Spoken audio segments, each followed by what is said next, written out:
Hello everybody and welcome here inside Platte Arena. I'm Logan Hunt and alongside me I'm joined by Eric Banton, and today it's going to be your Huntington University men's Forester squad taking on the St. Xavier Cougars and what should be a thriller here inside Platte Arena on election night, Eric. Oh man, I'm so glad to be back here with you, Logan, on this fantastic night for Forester basketball. Should be a good game too between the Cougars and the Foresters tonight. These teams met twice last season and we'll go over that a little bit later on.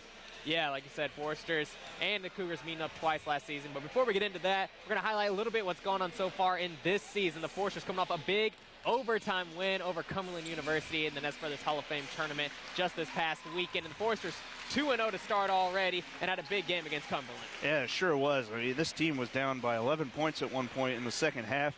Tyler Ahrens really led the charge for the Foresters to get them knotted up at 69 going into the overtime, and then kind of led the way in that extra period as well. Yeah, Tyler Ahrens was a big-time contributor, along with Mike Bush, who really seems to be a big star in the making for the Foresters. The JUCO transfer from Lake Michigan College coming in, and so far has had double-doubles in both the games against Marygrove and as well as Cumberland. So look out for Mike Bush. He's out there on the floor, the small point guard, really able to make those passes and find the big guys inside like Tyler Ahrens, as well as Daniel Wool, who's had a bit of a slow start and really been plagued by some foul trouble. Yeah, Dan has been coming out really aggressive, which is kind of atypical of him. Usually you see him build to that aggression in the second half when the Foresters really need him. But he's kind of gotten off to a sloppy start. I'd like for him to bounce back in this game. And when you talk about Mike Bush, I've seen him play twice so far this season. I like what I see out of this kid. This guy can pass the rock. And look for him to, I think, start taking a few more shots, because I think that's an underrated part of his game, too. Yeah, it definitely seems to be so far from him, as well, like I said, from Dan Wool, coming out a little maybe too aggressive, something you don't hear too often. A lot of threats here for the Foresters so far.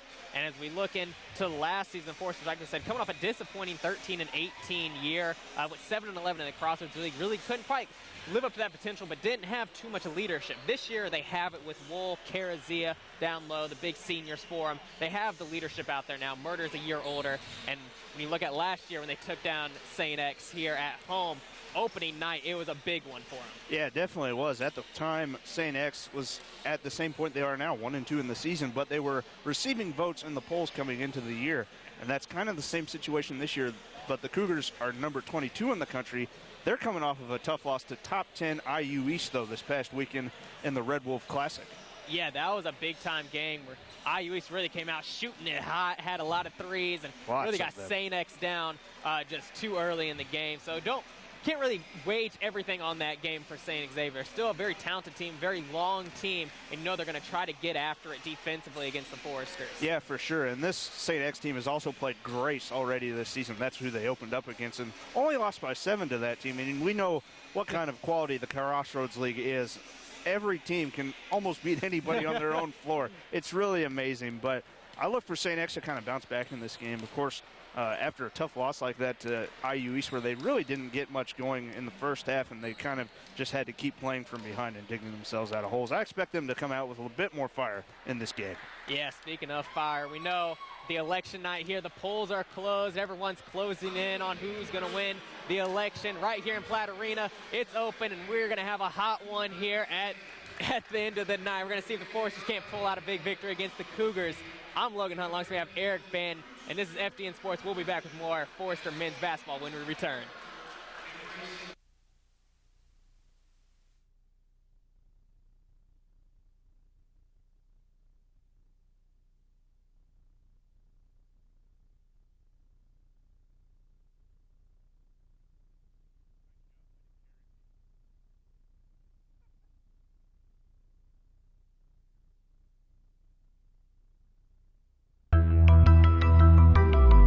Fusion Media is kind of this idea to bring broadcasting and film production together. Just doing media, but maybe not in the news field or in the radio field as broadcasting was. With Fusion Media, you're not stuck in this cookie cutter route to become a news anchor or a radio DJ. There's so much more you can do with it. Fusion Media is a way to take those everyday experiences and bring them to the students now, in the moment. I would say there's so many opportunities for you guys to make an instant impact. We have HTV, we have live stream, we have Fuse FM. Like, we're ready for you right now. It's so exciting as a freshman to be able to come in and right away be doing hands-on things like being a part of HTV and the radio station. And for a freshman coming in, that's so exciting to be able to do those things. It's just really new. It's the newest idea that's been out.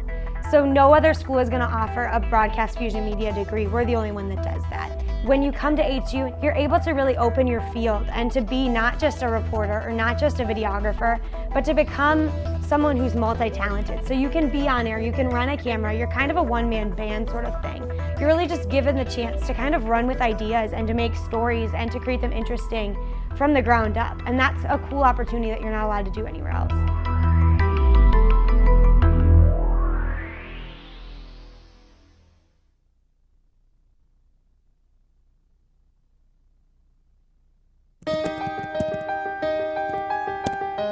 The Global Initiatives degree that we're offering is seeking to equip folks who are interested in applying a ministry education to cross-cultural work. So somebody who's looking to do holistic ministry, somebody who's looking to engage in the business for transformation or business as missions model would find some equipping through our Global Initiatives degree. Our Global Youth Ministries degree is designed to prepare people for leadership in youth ministry, quite simply anywhere in the globe. It's for men and women who are already in youth ministry or for people who are simply preparing to lead youth ministry. One of the things I like about the pastoral leadership track is that Luke and Karen, who worked on developing it, consulted with church leaders so that people preparing for ministry leadership in the church would have the skills and the knowledge that they need. Some of what I'd want our program to be known for is being really clear-minded about linking our own program vision with the Lord's vision for His people and for the kingdom. What we want to do is be faithful to that which He's called us to. And some of that would be that we believe that the Church of Jesus Christ is going to be well served when it's populated and led by people who have stories of being reached by Christ and are now being well formed to follow Him no matter what the cost.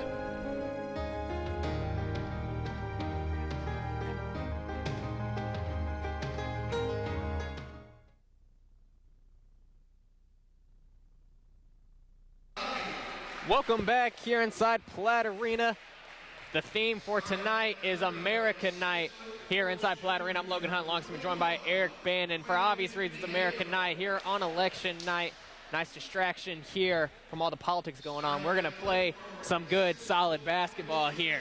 I said after the anthem was done, God bless America, let's play some basketball. I'm ready for this game, Logan. It should be a good one. As we kind of hinted already before we started, both teams kind of riding some momentum of different styles. St. X coming off of a loss. The Foresters have 2 straight wins to start out the season this past weekend in the HU Classic, and hopefully they can build off of that with a win against what I believe could be a very solid St. X team. Oh yeah, this certainly should be a very solid St. X team. Like we've mentioned, they're overall 1-2, but don't let the record fool you here from St. X. They're going to give the Foresters all they have tonight. Foresters right now red hot, really seem to be rolling into this season and have a lot of home games here to get themselves on the right track early. Yeah, and I noticed that as well, Logan. Starting off this season, the Foresters have 5 straight home games here in Platt Arena. They've had 2 already, 2 wins. They're looking for win number 3 at the start of this season. Say a lot of optimistic here around this Forester men's team. We mentioned because of the leadership on this team. In particular, look at the starting lineup. Dan Wool, Austin Carazia, Kyle Platt, Devin Murder, all upperclassmen, followed by Mike Bush, who is a junior here after transferring from Lake Michigan College, the junior college. So a lot of veteran leadership on this team, and then you get the young sparks coming off the bench to also contribute there in Aarons and Platt. Yeah, and when you spoke about this team the past couple of seasons, they've really been one of the more youthful teams in the Crossroads League. Not a whole lot of senior leadership, but now with Wool and Carazia leading the charge for the Foresters, I expect this team to be well led and have a lot of good energy out there on the floor. Also starting here for the Cougars of St. X, you have Kyle Huppy, the 6'2 sophomore, Jack Brody, the 6'5 freshman, Quinn Niago, the 6'4 junior, as well as Keating Rombach, the 6'7 freshman, and Nico Cahu, the 6'7 junior. Going to round out the starting 5 for St. Xavier. So they have some size there, and Rombach and Cahu both staying at 6'7". Niago, Brody, and Huppy all can really shoot that 3-ball well. So the Foresters are going to have to be wary of that 3-point line and really defend it with their lives. Foresters aren't that big themselves, and they have shown that they really like to run to start out their games, and hopefully that high-pace and fast-paced style will benefit them here as we're underway. Underway is going to be Niago with possession for St. Xavier, as we should have a fun one here tonight. Around the perimeter, Nigo up top, looking for Huppy. Murder out on him. 15 on the shot clock.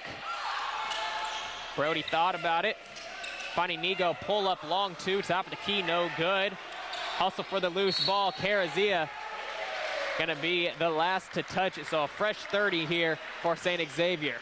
It's tough defense there by the Foresters that very first possession. I noticed they did a good job getting around that screen Mike Bush did at the top of the key and really stayed with his man and forced that tough shot by Niago. Huppy feeding the post, and we're going to have a quick hand check call on Mike Bush.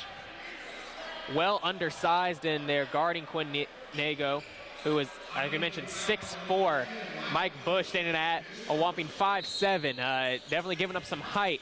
Look for that scrappiness to come in handy. Yeah, he's definitely going to need that. That's easily, doing the math in my head here, that's about almost a whole foot advantage there. Easy 2 buckets there for Keating Rombach. Averaging about 18 points a game, the freshman is for St. Xavier, and really the go-to guy for this young team. So now we have a foul called here on the other end, going to be on Nico Cahu, 6'7 junior, just holding up Dan Wool there. Yeah, Rombach for St. Xavier is really going to be the go-to guy. He's a good shooter, 51% from the floor so far early on in the season, as we see Dan Wool with a nice answer on the baseline J. Glad to see him get going here early as well. You mentioned in pregame, Mr. Band, that Wool was really aggressive, maybe too aggressive, but already coming out, hitting his first shot. And that's a good sign for the Foresters. As the offense goes for Dan Wool, so goes the offense for the Foresters. And if he's shooting well, that should trickle down to the rest of the team. Have an illegal screen there on Rombach. That's his first foul. We're already 3 fouls called in the first minute and 15 seconds of this game. And referees coming out and taking control right from the get-go. And we've seen this a lot over the past couple of years as Carazia just misses the 3. And there you go again, Mike Bush going after the basketball. Going back to the referees calling those what seemingly are ticky-tack fouls. They've done a better job, I think, of trying to stymie that early on in the game so it sets the tone for a cleaner game down the line. Yeah, for sure. I like seeing that from the referees, immediately setting the tone, though. Bounce pass, cross court. Brody taking the 3. Going to be long, flat with the board. And here comes Bush, head up, going to Wool. And Wool getting it swatted from behind, but able to put it back up and in. That's great awareness there by Wool. He knew his shot got blocked, but he still looked for the basketball, and it ended up right back to him and put it right back in for 2 points. Good defense play there as well from Brody. Inside Rombach, just an easy deuce there. And tell you what, Bush going up quickly to Murder. Left-handed layup and 1. Huntington looking to push, and that's what Mike Bush can do for you. Exactly. I spoke about it earlier in the pregame. This guy knows how to drop some dimes for this Forester offense, and if he can continue to do that and still put up maybe about 10 points a game, this guy's going to be a superstar. I'll tell you what, he keeps playing like this, they're going to be saying Bush for president tonight. We see Murder taking the free throw, going to drop in. Mike Bush leading the way here for the Foresters, setting the tone early. 7-4, Foresters on top. Brody outside, Foresters with the man-to-man defense. Down low, Bush gonna get called for the foul after tipping it away, and that's gonna be his second foul. And immediately we see Connor Platt jumping up off the bench. Gonna have to sub in here for Mike Bush. Yeah, and that's really a tough loss for the Foresters. Bush has been precise with his passes so far tonight, but Connor Platt off the bench, I think, could be a very valuable sixth man for the Foresters. Doing an excellent job so far, averaging 13 points a game. Long shot there from Nigo. Good on the baseline, Jay. And I agree with you as well, Eric. Connor Platt proving already himself as a freshman, averaging 13 points a game, third highest on the team, and really has been putting in some nice work. So we see Brody coming up with the steal, going up. Layup good for him, and just like that, St. Xavier taking the lead. That layup by Brody almost wasn't made. He had to adjust midair like he wanted to throw it home, but the defense of Murder kind of prevented him from doing so. Nonetheless, great job with control, making the shot. In rhythm shot there from Dan Wool over the hand of Kehu. And Dan Wool now leading the Foresters here. 4 early points for him. Foresters back on top by 1 early in this contest, and nearly coming up with a steal on the other end. Travel gonna be called there, and Kehu took a little hop step there. Didn't realize it. A nice forced turnover there for the Foresters. So far, Logan, I'm very impressed with the defense. They're very tight on these Cougars, not allowing a whole lot of passing lanes, and when they are, they're pretty forced, and that could definitely lead to some turnovers for the Cougars down the road. Murder slashing inside, looking out to Platt. Looking down low to Wool, isolated, gets Kehu to jump, goes up right hand and one. Beautiful, absolute beautiful ball fake from Dan Wool, getting his man off the spot and driving right to the rack, drawing contact and putting it in the hoop. That'll be the second foul on Kehu as well. So now coming into the ball game, we're gonna see Jacob Strong, the 6'3" sophomore, average about 9 points off the bench for him as Wool drops in the and one opportunity. 12-8, Foresters on top. And like we were talking earlier with Connor Platt, Logan, Strong is the guy that's going to be the sixth man for the Cougars in this game, I feel like. He leads the bench scoring with 9.3 a game.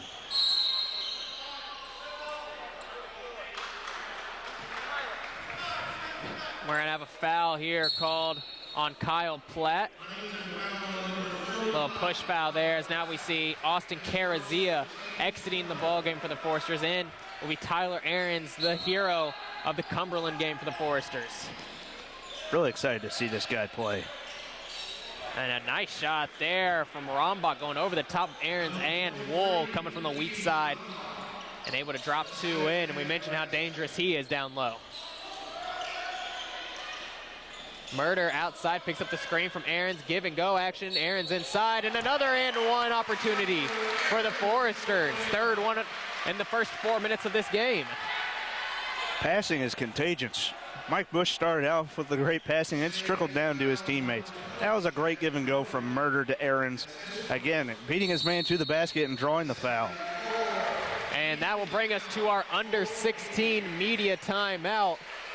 Your Huntington University Foresters out and running quickly, up 14-10 over St. Xavier Cougars. I'm Logan Hunt, Longswim, joined by Eric Banton. And we'll be back with more Forester men's basketball when we return here from Platt Arena.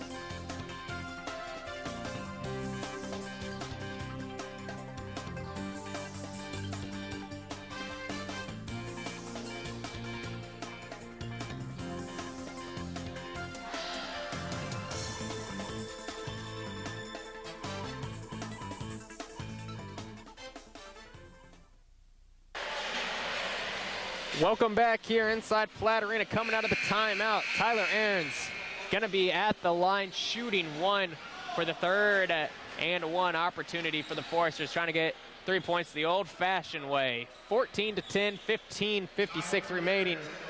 Ahrens at the line, shooting one. And shot gonna drop for him. Ahrens, so far, a very good free throw shooter, shooting nearly 93%.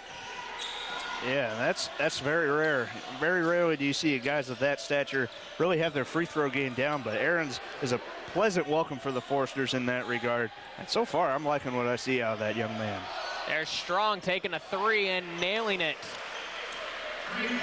As we see him getting on the board early, and you mentioned, Eric, he's a very valuable scorer off the bench. Wool with the pump fake up top, driving right side out to Platt, Connor Platt that is. 15 on the shot clock. Wool spinning, pump fake inside, 2 no good. Bouncing out, Platt with the board. Got a lock for the shot clock, down to 6. Wool's turnaround, rimming around and out. Nonetheless, that's what you like to see after a missed shot like that from Wool. Kept hustling and stayed with the basketball. We see Wool going to the ground off the pump fake from Rombach, getting him off his feet. And the foul will be on Dan Wool there. Shot from Rombach good, and we'll see him at the line shooting.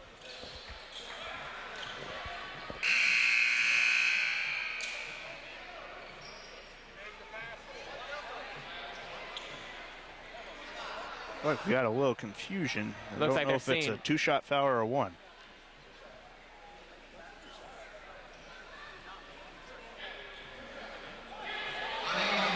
They're going to say it's a 2-shot foul. They say the foul occurred before the make. Yeah, little confusion there. It should be an and 1 opportunity unless they're saying that the foul occurred before the shot, which we are not in the bonus, so it would not be a shot. So it should be a 1 shot. And now the referee's getting it right. As we see Mason Coverstone coming into the game for Kyle Platt. So now the confusion all worked out. Rombach at the line, shooting 1. An 87% free throw shooter, able to knock it through, and that will give the Cougars the lead up 16-15. Platt bringing it up court for the Foresters. We see the man-to-man defense from St. Xavier. Really looking for Devin Murder to get involved scoring the ball. He's been doing a good job passing, but we're waiting for him to get that scoring streak back up to where we know he can play. Yeah, Murder been relatively quiet so far in the beginning of this season. Really came on late last season after we saw a couple big injuries to the Foresters, really take out some key players, and like Hartman and Rutland, you know, really had someone take over the ball handling duties. That was Devin Murder for him. And Murder himself was injured a little bit too. He had a problem with one of his fingers on his shooting hand and really couldn't shoot that well, but managed valiantly for the Foresters. Definitely did. Under 10 to shoot now for St. Xavier. Down low, Rombach with it, one-on-one with Ahrens, going baseline, and the reverse is good, and this kid has some skill. Yeah, he's got a little smirk going back down to the other end. He knew he beat Ahrens right to the basket, and all he had to do was look back at the rim for that reverse layup. Down low, Wool going to work on Brody. Right hand, no good from Dan Wool. That's the shot the Foresters want to get themselves to. Long ball here, no good from Niago. As Platt has the long board, looking up quickly to Coverstone. Cross-court pass, Murder open for 3, takes it, no good. Murder could have taken his time a little bit on that shot. He had plenty of space, and no defenders were seeming to rush over toward him. I think he could have lined that up just a little bit better, but still, that's a shot that I think he'll start making if he gets him again. Rombach driving left side, picks up his dribble, back out, 10 to shoot now. Down low, Strong with it, posting up Coverstone, step back over the outstretched arm of Coverstone, good. And we have a 30-second timeout called here from Coach Platt and the Foresters. They find themselves down 20-15 with 13:06 remaining in the first half. And Eric, correct me if I'm wrong, but it really feels like some of the life has been sucked out of here. St. X really playing to their strengths so far. Yeah, they really are. They're doing a good job, I think, of using that shot clock. They're using most of the 30 seconds, getting themselves a quality look. On the other end, the Foresters have benefited from that fast pace early on, but the Cougars are figuring it out and forcing the Foresters to take shots that won't be high percentage. So I think the Foresters could really take a page out of the Cougar playbook and start slowing down a little bit, maybe get it down to 15 seconds at least, and then start running their offense. Well, something to note here, coming out of the timeout, Kellum Brown, a freshman, going to come in for the first time tonight, as well as Trevor Lockwood coming in for Ahrens. So a couple A couple new faces into the ball game for the Foresters. We'll see how that works out. Yeah, Brown's only seen action once against Marygrove, and it wasn't very long. And we see there with the turnover, Brody bringing it the other way. Tripped up momentarily, now Strong with it in the corner. As we see St. X now moving the ball around the perimeter. Strong open up top, takes the three, too hard, and Brown with the rebound.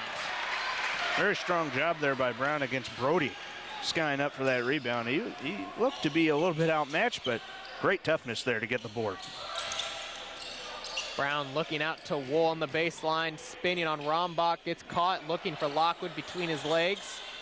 Now Wool has it again, driving right side, layup no good, and an over the back call going to be called on Trevor Lockwood. As we see Carazia coming in for Dan Wool, as well as Isaac Matthews looking to come in for St. Xavier.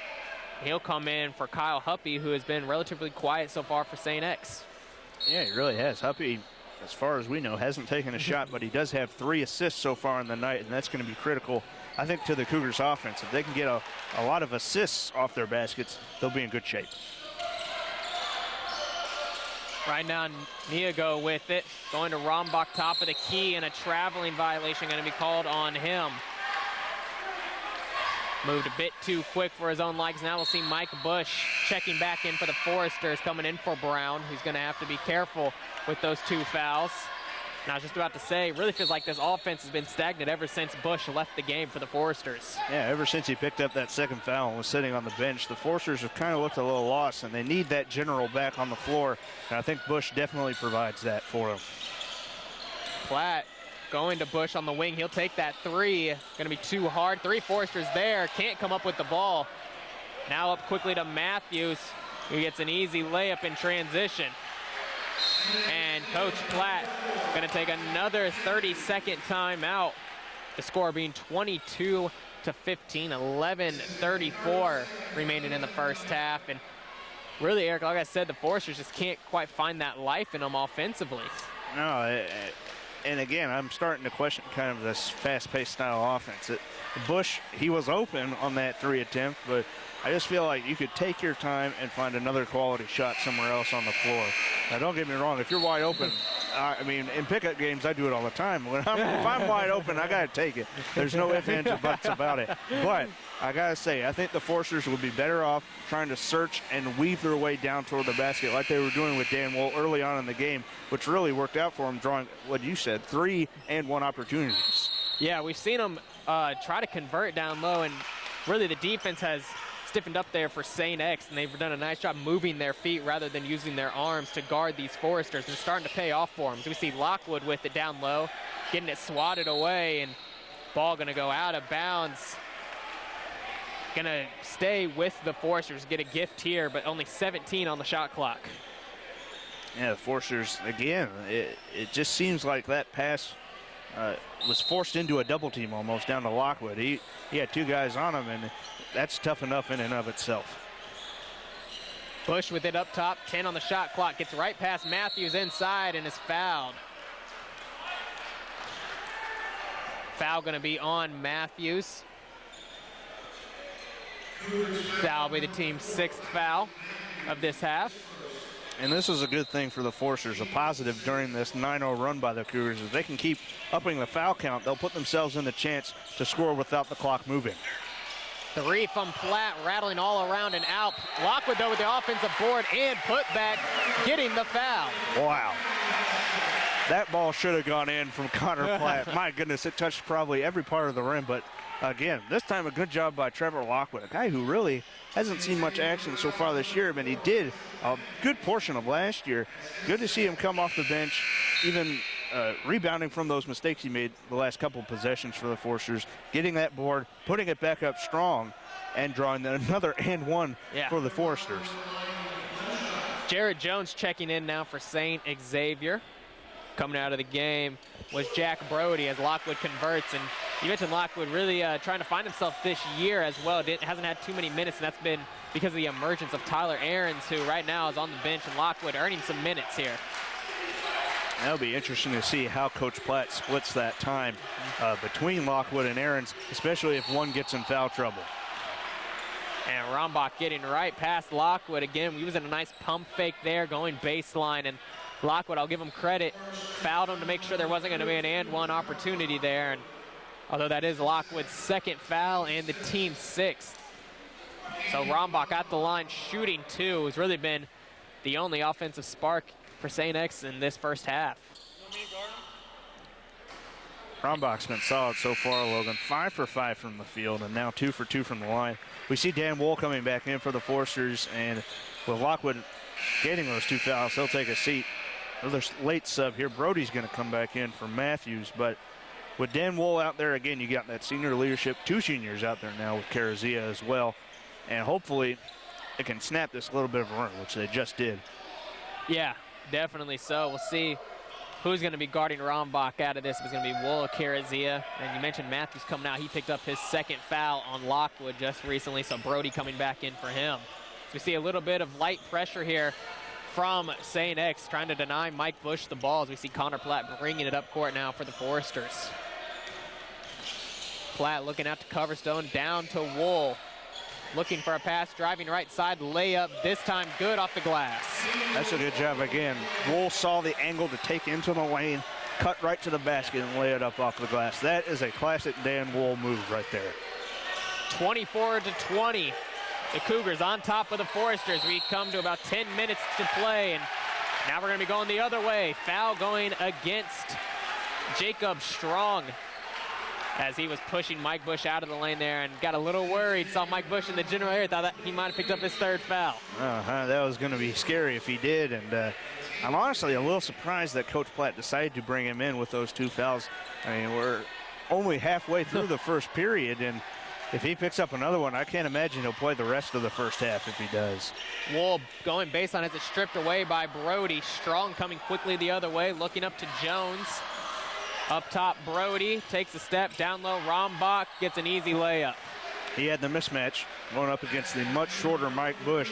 Wool came out to the free throw line to help on the shot fake, and that left Rombach with an easy lane to the basket. Bush driving left side, takes contact, floater over the top, no good. Rebound to Brody, and now here comes Niago. Going to Jones, transition 3 from the far side, and that drops. 29-20. St. X going on a quick 5-point spurt. And again, the Forsters were definitely not quick getting back on defense, and that just led to an easy transition 3. The Cougars are definitely taking advantage of those opportunities. The Forsters really are almost gifting them at this point. Looking down low, Coverstone trying to make the pass. Brody coming up with the steal. Nigo with it now. Looking to Strong in the corner for 3, too hard. Bush with the rebound. Here comes Mike Bush in the Foresters. He's going to be called for the carry. And now bring in a couple substitutions now from both sides. Coverstone and Bush going to take a seat. Murder and Platt both coming in. Also, we see Jacob Strong exiting. Back in will be Kyle Huppy for the Cougars.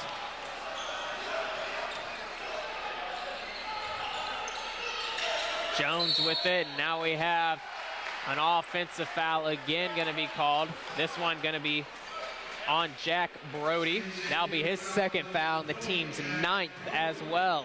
So Foresters on the next foul going to be sitting in the double bonus. The unfortunate thing there, Logan, is it was an offensive foul, and that's happened the last 2 times. They haven't been able to go to the free throw line in those instances, excuse me. But hopefully the Foresters can start drawing some more fouls. That's definitely going to be, I think, one of the key things for them to get back in this game, down 9. Murder going down to Platt, back to Murder. We have 15 on the shot clock. Wool with it up top. Platt driving right side, pass to Kyle Platt in the corner for 3, and that's no good. Niago moving quickly up the court for the Cougars. And again, we're going to have an offensive foul. This one, fresh in the game, was Klein Richard. down low, pushing Carazia out of position, and a big foul there as he picks up a foul, and we'll see Carazia come out, and who else but Tyler Ahrens back into the game. I was watching that whole play, Logan, and Klein Richard was kind of pushing Carazia off his spot, and he was asking for it verbally if he could get that. And that, as the call came, he said, "Thank you." Ahrens caught down low, needs a pass. Gonna have to get out of his hands quickly, gets it to Murder just in time. 10 to shoot, Murder driving, layup, no good, bit of wild shot there. As Jones comes quickly the other way, going to Niago inside, and is fouled shooting 2. That puts both teams in the bonus now, Logan. It's 7th team foul. It's going to be interesting. They're going to put the foul on Ahrens there as we've hit the second media timeout of the half. Like you mentioned, second media, the under 8 media timeout. St. Xavier leading your Huntington University Foresters 29-27, 40 remaining in this matchup. As for us here inside Platt Arena, we're going to take a quick break here from the action. When we return, we'll have more Forester basketball action here on FDN Sports.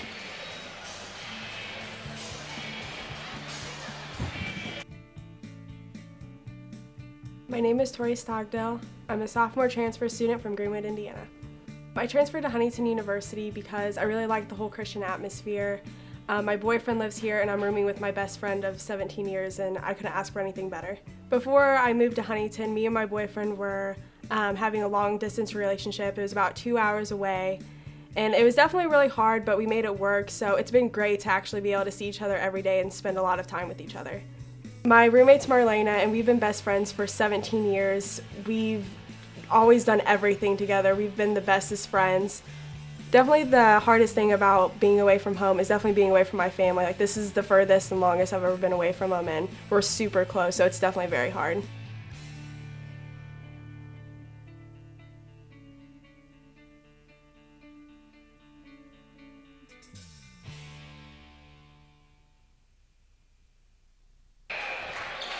Welcome back here inside Platt Arena. At the line, gonna have Quinn Niago shooting 2 after the foul on Tyler Ahrens. 29-20, and St. X really dominating this middle half of the first half so far, Eric. Yeah, they've gone on a couple of runs to really separate themselves from the Foresters. This is their first double-digit lead of the game, and it goes to the Cougars. They've just been doing a better job, I think, running their offense and using up clock to get quality shots. 31-20 now. Foresters have some work to do and gonna have to cut into this lead before halftime. Cannot let St. X pull away with this one. It's Susie Platt driving inside, fouled with the left hand. So now Connor Platt gonna be going to the line. Foul on Kyle Huppy, his first, the team's 10th. And you gotta think, Eric, coming out of that timeout, the message was to be aggressive. That's the only one thing you can do in this situation. Now down 11. You got to start taking drives to the basket and try and draw those fouls. That's going to be the way you get back in the ball game. So definitely when you're sitting in the double bonus as well, try to jump in there, get some contact. Going to be shooting 2 no matter what. And you're just over halfway through the first period anyway. I mean, that's an excellent opportunity to shoot yourself back into it with the clock stopped. That's the most important thing. Close the margin with the clock stopped. Yep. Matthews came in there for a Huppy during that short stop. As we see Nigo with it. Far side Jones, Platt out on him. Matthews taking a long 2. Just nips the front of the rim. And here comes Connor Platt the other way quickly, looking up court for Murder. Looking to touch it to Ahrens, a bit overthrown. And the Cougars coming quickly the other way. Jones taking a 3 from the far side. Too hard. Wool with the rebound. And Coach Platt pleading from the sideline to slow it down a little bit. That's about time he finally asked for that. The Foresters have to get quality shots, and to do that, they've got to take their time. Poked away from behind, Rombach getting it out of Wool's hands as Nigo coming quickly the other way, just jumping in for some contact there, and he will be fouled, and Nigo again will be at the line shooting 2. Foul this time going to be on Devin Murder, his first. And Nigo hasn't had that much of a game so far. He's only got 4 points, 4 rebounds, but he's been doing a good job distributing the basketball, as have a lot of these Cougars so far in the first half. So far still perfect from the line as we see Huppy coming back in from Matthews for the Cougars. And the Foresters really have just gone cold here. You see again Nigo with the make, and now back to an 11-point advantage. Talking about the shooting, Logan, so far the Cougars 12 of 19 from the field, Foresters 8 of 20. But they haven't helped themselves out with turnovers either. Foresters have been put into some tough spots. Kyle Platt taking the three from the corner, that's no good, and Aaron's jumping up for the board and was fouled. As we'll see the foul this time going to be called on Jared Jones. So they're going to say he was holding Devin Murder, so Murder is going to be the one at the line. Shooting 2. And this is what the Forces need to do. I said slowing it down here with roughly 6:30 remaining, but can get themselves to the line and get some easy free throws. One thing both teams are doing so far tonight very well, Logan, is shooting free throws. Neither team has missed so far from the charity stripe. 2 for 2 there for Devin Murder. Hopefully that boosts his confidence a little bit. Like I mentioned earlier, I think he just needs to start scoring a little bit more like we're accustomed to seeing over his past couple of seasons. Rombach going out to Nigo. Pull up from the free throw line is good. That was a great little move Niego put on Murder there, getting separation.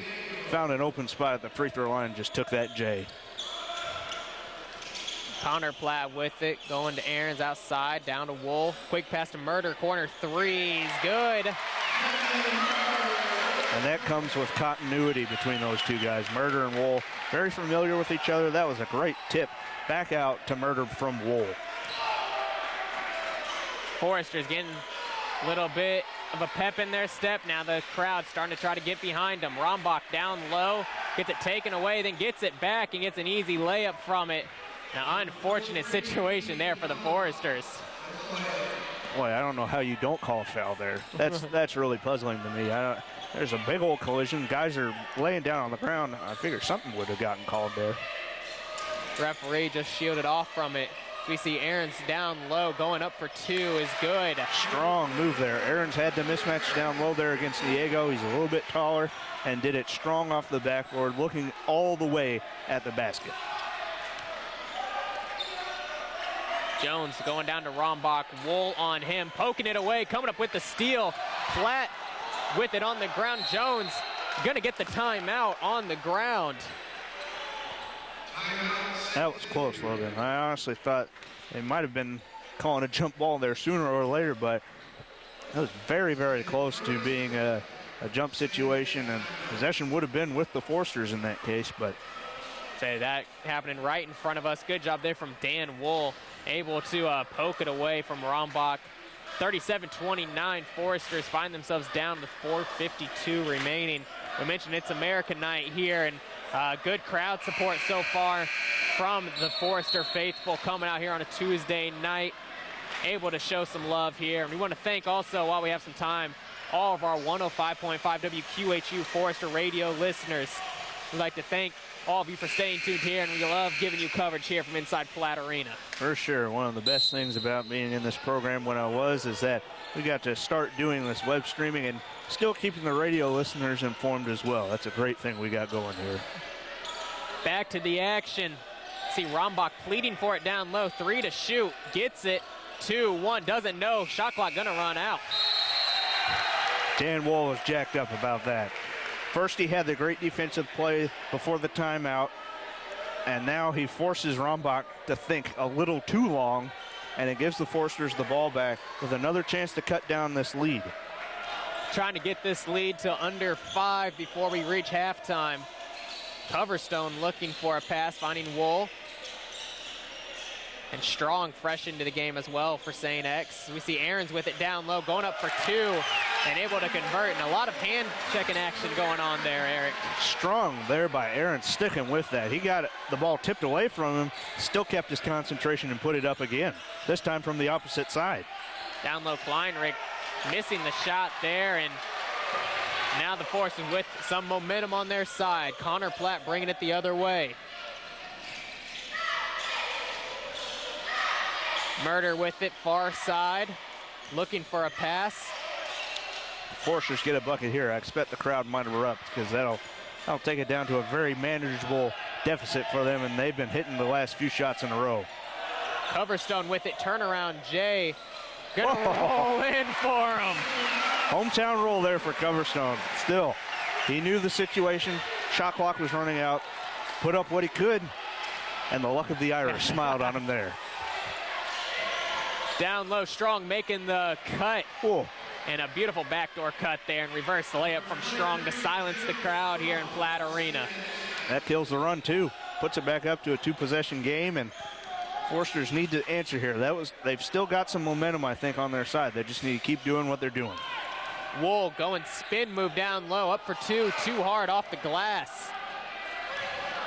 Niego bringing it the other way. Pull up three in transition, no good. Kleinrich with the rebound and is going to be fouled on the putback. Be interested to see who this foul is on. It will be on Dan Wool, and that will be, that's going to be on Tyler Ahrens, and that will be his second foul. So at the line shooting two will be Cody Kleinrich.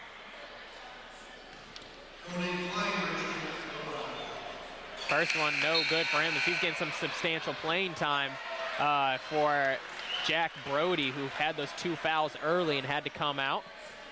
And that's the first miss we've seen from the line all night from either side, Logan. So again, the Foresters, if they can just keep chipping away at this lead, it's only 7 points. A couple of quick baskets, get you right back in it. Carazia coming in for Ahrens during that free throw session there, as we see Carazia with it down low, going up for two. Nothing working as he goes to the ground. Gonna have to hurry back. Numbers here for St. X. Huppy gonna take the open three and make the Foresters pay as Coach Platt taking a timeout. And we'll see a full timeout from Coach Platt with 2:28 remaining. 43-33. We're going to take a quick break here from inside Platt Arena. I'm Logan Hunt, alongside I'm joined by Eric Banton, coming back to help us do the broadcast. We'll be back with more Forester men's basketball action when we return.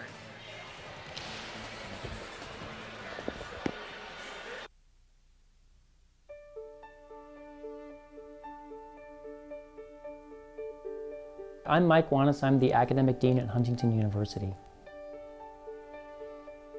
We are very excited about the Institute for Agricultural Studies and for the new program in agribusiness. Agriculture in Indiana is huge. It's a huge part of the economy. There's a lot of people involved. There's so many different levels of participation, from farming all the way up, through all the different kinds of agribusiness. And with our Christian mission, I think that we can bring a unique contribution in that area, because we can look at agriculture and we can look at agribusiness not just as how can we maximize profits, but how are we being good stewards of God's creation? How are we serving humanity through agriculture? So how can we do that and think about issues of sustainability, issues of justice, and not just about the bottom line?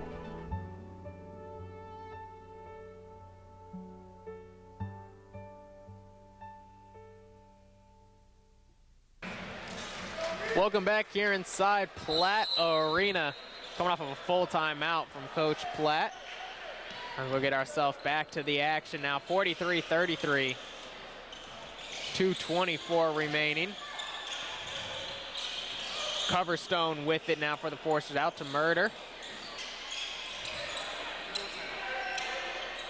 Foresters working it around 10 seconds on the shot clock now. Connor Platt with it. Screen from Wool, taking the pull-up three. Too hard. We see Rombach coming up with the rebound. Under 2 minutes to play now in the first half. And once again, Logan, the Foresters seemingly have gone a little cold from the field, and that's turned into some Cougar points that have really hurt them back down again by double figures. And an illegal screen going to be called here on Rombach. We've seen a couple of those so far in this matchup. That's going to be his second foul. So we'll see him exit the game. Nick Cahu coming back in for the first time in what's been about 8 minutes or so. I haven't seen him since he picked up his second foul. He'll come in for Rombach. And I've seen a lot more illegal screens starting to be called this season, Logan. There must have been a point of emphasis again with the referees going into this new season. just very interesting to me. I'm still kind of baffled. I don't see a whole lot, and I don't know as much as these referees do, but it must be enough contact to draw those fouls. Yeah, it must have been a point of emphasis in the preseason this year. Referees getting together talking about that. It must have been one of the things they were going to clamp down on. As we saw Nick Cahu pick up his third foul fresh into the game. That is not at all what Coach O'Malley wanted to see. As now we'll have substitutions from both sides. Lockwood coming in for Carazia. Also coming in, we're going to see Kevin Furvel coming in for Cahu. Furvel, 6'6" junior from Plainfield, Illinois. Wool able to drill both shots and able to cut the lead down to 8. Huppy with it, Platt draped over him. Niago taking a long 2, no good. Kleinrich right there with the offensive putback, but is fouled, and so it'll be a foul on Dan Wool. They say that's a blocking foul on Wool. I'm not quite sure. He didn't just go straight up when he was trying to go for the block, but he did come down into Richard, excuse me. But still, I just don't think that's enough to warrant a foul, in my opinion. And nonetheless, that is his second foul. But he'll stay in the game as we see both of those rolling through. Back to a 10-point ball game, 1:23 remaining. And to put things into perspective, both teams are in the double bonus. That's how close to this game has been called. This has been a very long first half, one of the longer ones that I can remember in my time here at Huntington University. But hey, when you got to call fouls, you got to. Connor Platt off the mark from the top of the key. And so far, things not going the Foresters' way in this first half. As we see Huppy go down with an injury. Going quickly to Coverstone the other way. Transition layup, and now a stoppage of play as we see Huppy on the ground on the far side in the front of the bench of the Foresters. Down in some pain here. Yeah, it's lucky for him, though, that he was in front of the Forester bench, because the athletic staff for Huntington is right there on top of things, trying to assess what happened there. It looks like they're attending to his right ankle from what I can see, Logan. Yeah, and we see the trainers talking to him. We saw him immediately go down on that play, and what definitely looked like to be an ankle sprain there, or something to that extent. Yeah, certainly don't want to speculate on anything, although he is up and back walking, so that's a great sign. Could have been just his feet got tangled up underneath him and he just rolled it, so hopefully that's the only extent of the damage there. Good to see him, though, heading back to his bench. It seems like he's okay and he's wanting to keep playing.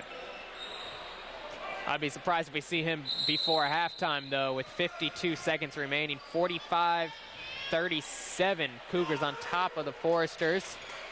So we see Jones now checking in. Or not going to check in yet, excuse me for saying X. So we get ourselves back to the action. Matthews, first one in, and we'll see the timeout called by St. Xavier. It'll be just a quick 30-second timeout, and with this 30-second timeout, we'd like to remind you guys that here on the campus of Huntington University, our partners in crime, FDN News, putting on an election night special here. We'd like to thank Adam Widener, our producer here, and everything that he's done. And we know a lot of hard work's been put into the election night coverage. Make sure you check out FDN News. That'll be starting at 8 o'clock after this game or during halftime here from Platt Arena. Check out some of that coverage here as they'll be talking with some local leaders from around Huntington, the city. I know Mayor Fetters is going to be on the set with them as well. So a couple big names there for FDN News. Make sure to give them a look at during halftime and after the game. That's a nice step in the right direction for FDN News. It's so cool to see how, after you leave, that this program has grown so much. It's just a great thing for the university, and glad to see it continue to grow as it is. Coming out of the timeout, St. X being patient with the ball. 15 on the shot clock for him. Matthews with it now, 10 to shoot. 30 seconds left in the half. Niago with it, murder on him. Gonna step back, hit the three, and that drops. I think Diego got away with a little bit of a push-off, but I agree. It didn't seem like too much. So I think Murder may have done a little bit of acting there. Nonetheless, a wide open shot like that, he'll drain those every time. He's been one of the better shooters so far. Wool going to be called for the traveling violation with 7 seconds remaining. Here comes Niago quickly now, picking the ball up at half court, driving inside, out to Matthews, corner three, no good. Wool gets the rebound and gets one last shot up. They're going to say no good. And that's how the first half will come to a close here from inside Platt Arena. So far, it's been all St. Xavier University, up 48-37 on your Huntington University Foresters. We'll be back with some halftime stats when we return.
The alumni office at Huntington University is really here to stay in touch with the alumni and graduates, as well as provide resources to them so they can reconnect. It's just really important to us that we keep in touch with them and then let them know what's going on campus as well, things that they might want to continue to stay involved with or maybe participate in an alumni gathering. I started getting involved as an alumni board member, and we would do various projects throughout the university, throughout the year. Just being able to meet people who've graduated and to listen to their stories about the university back then, the college, and how it's grown today, it's really an honor and a privilege to be a Forester. I knew that this was going to be the university that I was going to graduate from, and I have friends here that will be lifelong.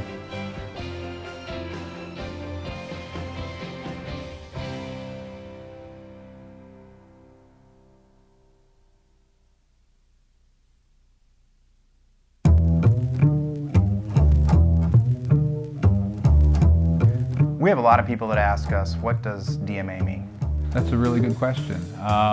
More than just, the study of film or animation. DMA is digital media arts.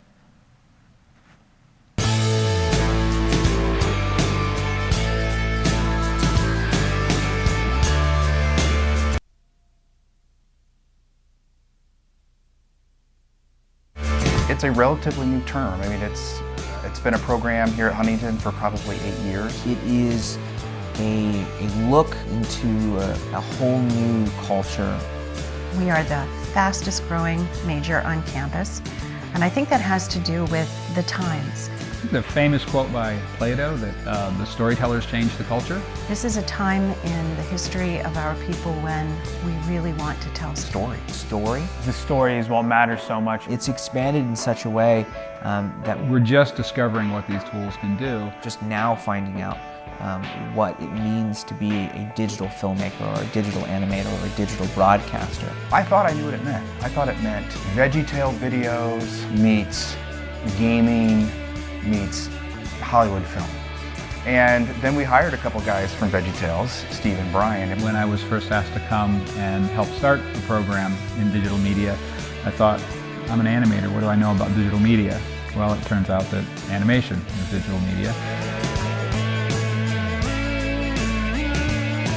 We started the program in 2005. There were a handful of students that were chomping at the bit. I just knew that there was something happening in the world of web and animation and film and television, and how do we make this all come together? And that's really was the birth of digital media arts. We start with a conversation about what that means, what are the responsibilities of being a media maker in this culture. We offer not only technical training, but we offer all kinds of theory about why you do what you do. Oui, it's abstract. We're trying to help students put on their lens as an artist and go, how can I kind of make the connections between my faith and my art, and what does that look like? But from there we start to go in very separate ways. The animators tend to have much more of an interest in the graphic arts, in drawing and creating their own images. When we launched the animation side of things, we wanted to make a clear footprint in this arena of play. Sort of like kindergartners for college students. My grandpa, he really likes dynamite.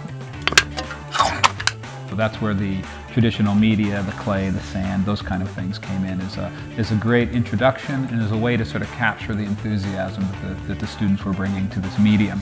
Had a lot of interest in illustration, animation, fine arts, and the thing about this program is it ties a lot of those elements together.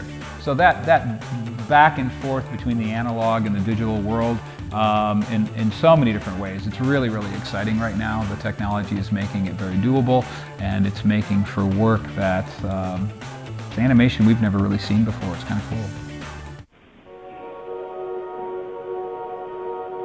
This is tremendously important to think about. We put it off.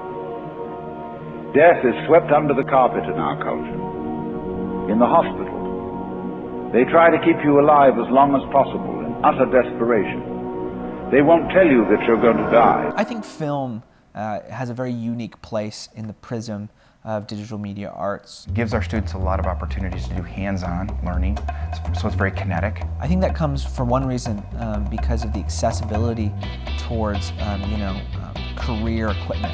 With the time that you're here, you're able to take on so many different positions. I love it when I'm hearing students just talk about the fact that, yeah, I'm directing photography on this film, but I'm doing production design on this other film, and I'm helping this student with their story, and it's just so multifaceted. All the positions are open to you. There's not a specific route you have to take, and that will help you understand what you like and what you don't like. I remember when the school asked me what my favorite movie was, I said Transformers.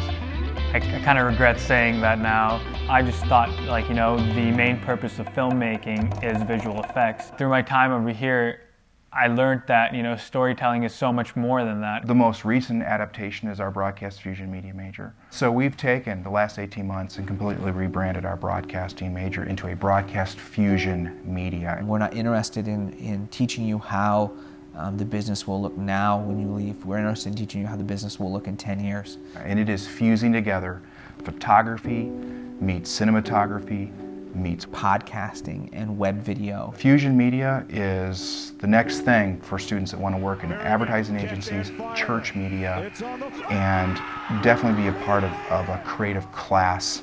I am really excited about the future of digital media arts. And I'm not just saying that because I'm on camera. I'm saying that because it's true. We are entering in what could be a golden age, not only for just cinema in general, but for Christian filmmakers.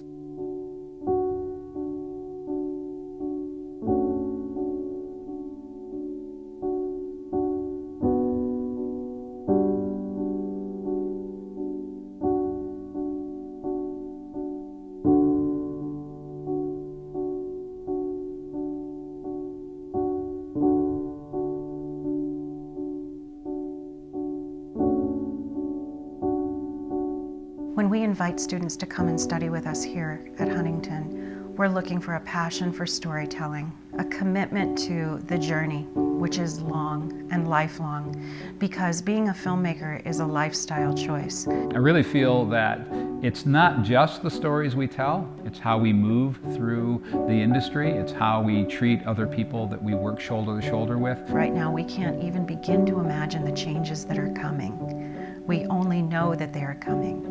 So empowering our students to be lifelong learners is what we're all about. We are living in one of the most fascinating times in the history of man. People really need stories right now to help us understand the confusion, the zeitgeist of confusion of our times.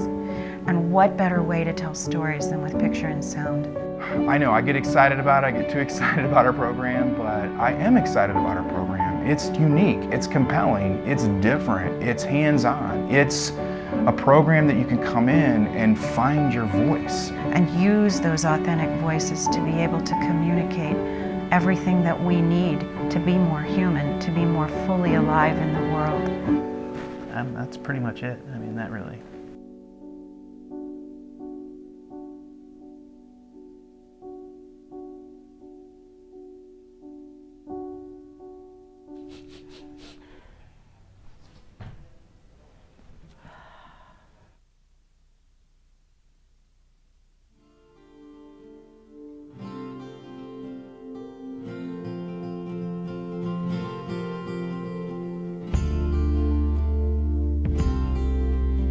So one of the things that's kind of fun about our department is we have regular gatherings. We call them Friday at Fairchild's house, and Dr. Mark Fairchild hosts these gatherings for our majors. We get together, I guess it's about once a month. First I was like, that's kind of weird. Like, we're gonna go hang out at a professor's house. But for my Greek class, he offered extra credit if we would go. So I was like, it's worth it. I'll take some friends with me and try it out. And it was a ton of fun. I think that's one thing that's kind of unique about Huntington. We really are able to joke and get to know each other outside of the classroom on a personal level. We really become friends, I think, with our students. The experience of being able to sit in a professor's house and engage in scholarly discussion and informal discussion over something faith-based is, I think, very unique to this university.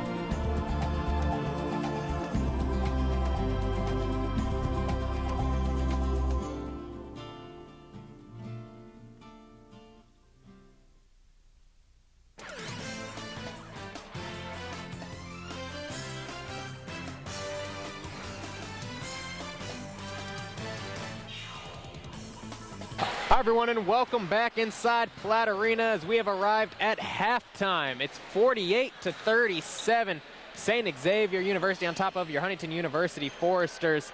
And so far, it's been the Keating Rombach show here inside Platt Arena. He has 17 points and really has been tearing it up so far for St. X and has been giving some work to the bigs down low for the Foresters. Certainly has, Logan. This guy has not missed a shot from the field, has not missed a field goal yet. Only one rebound, but with 17 points, you can't do much better for a first half.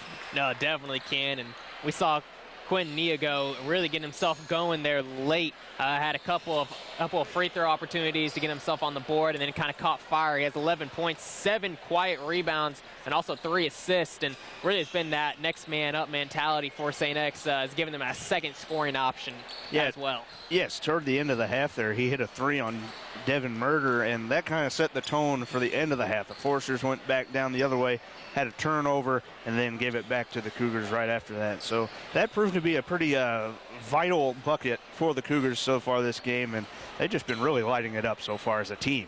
And when you look at it from the Forester standpoint, Dan Wool has 13 points, 3 rebounds and assists. Murder, 8 points, 3 assists, but relatively quiet there after the beginning of the first half. Really started slowing down a bit, it felt like, and couldn't quite find themselves some good shots in that middle of the first half. Really kind of died off a little bit, but came alive there late, and a lot of it due to some foul trouble that they found themselves in. We mentioned Dan Wool with 2 fouls. Aarons had 2 fouls. Lockwood had 2 fouls. Bush had 2 fouls. I mean, it seemed like some of the big names there for the Foresters really found themselves in foul trouble. I mean, Mike Bush could only play 6 minutes of the first half, found himself in foul trouble. We know that he's kind of the general out there with Derek Heinen gone now. Mike Bush is kind of the guy bringing it up court. Yeah, when he picked up those 2 fouls, it kind of took away the chemistry that the Foresters have on offense as well as defense. I mean, Bush is a scrappy defender, and with him not out there, they had to go to Connor Platt and Kyle Platt as well to try and fill that void. And they did the best they could. However, when St. Xavier is shooting the way they are, it's tough to stop. And hopefully, with that little break, they could refocus and try and start setting up their offense a little better. Because, again, like we saw, it seemed like they were going too fast almost, and they kind of shot themselves out of the game in that first half. Well, it's interesting here coming out of halftime. We see on the floor to start for the Foresters going to be Mike Bush, Connor Platt in the starting lineup, Dan Wool, Tyler Aarons, and Devin Murder. So Platt and Aarons both getting the start here. We mentioned how dangerous they were off the bench. Going to start out here in the second half as we are underway. And it's a little bit of a smaller lineup as well, Logan, taking away a little bit of the height from Carazia, but hopefully this can spark some scoring for the Foresters as well. Huppy out on the floor guarding Bush, immediately going down to Aarons. Aarons going to work, left hand up, that's good, right over the top there of Kleinenrich. Good way to start the half out. Feed the big man. Aarons with a nice little hesitation to his left, goes back to his right and gets the 2. Nigo comes right back, pulling up, mid-range Jay, able to drop over the outstretched arm of Murder. He just picked up right where he left off, Logan. That kid ended the first half hot, and he starts off hot again. On the floor for St. X, as we have a foul here, going to be called, I believe, on Rombach. Now it'll be his 3rd foul early in this contact. That could be crucial for St. X. And immediately we'll see Kehu coming in. Kehu, remember, picked up his 3rd foul late in the first half. So on the floor now, going to be Niago, Huppy. Also, you're going to see Kleinenrich out on the floor, Mitchell Kehu, and Brody. As we see Wool going baseline, layup no good, just left it short.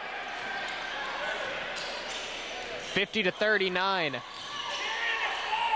Kehu with it, out wide, Niago.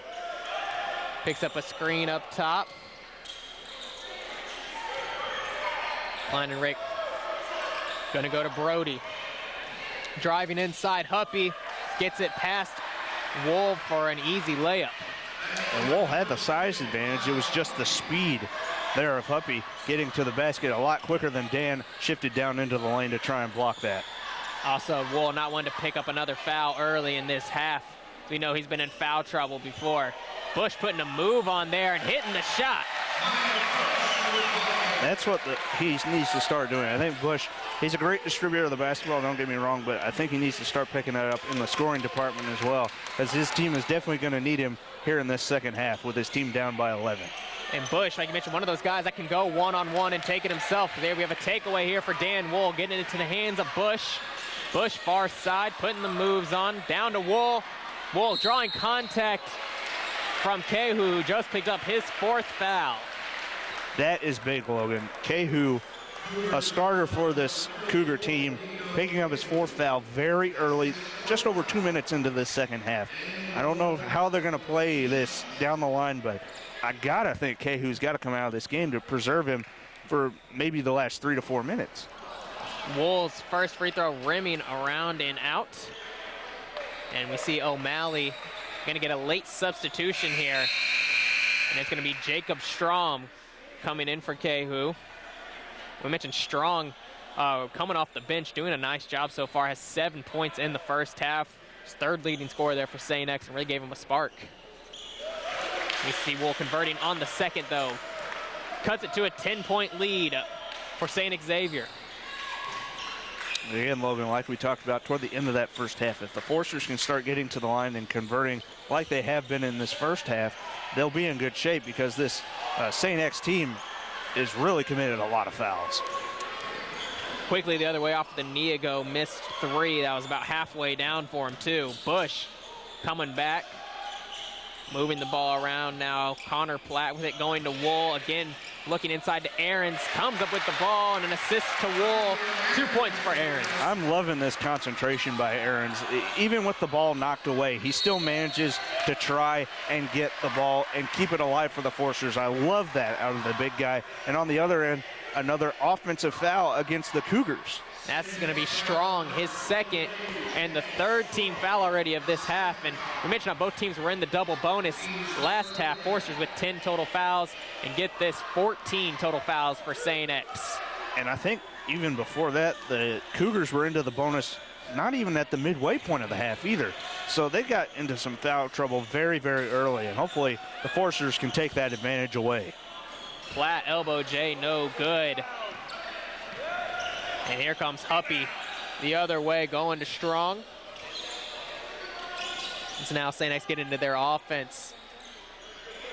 A lot of movement off the ball for St. X, frees up a lot of shooters. As we see Kleinerick down low with it. Now to Brody, going one-on-one with Wool, 10 to shoot. Niago with it. Outside to Brody for 3, wide open and well off the mark. Forsters gonna give him that all night.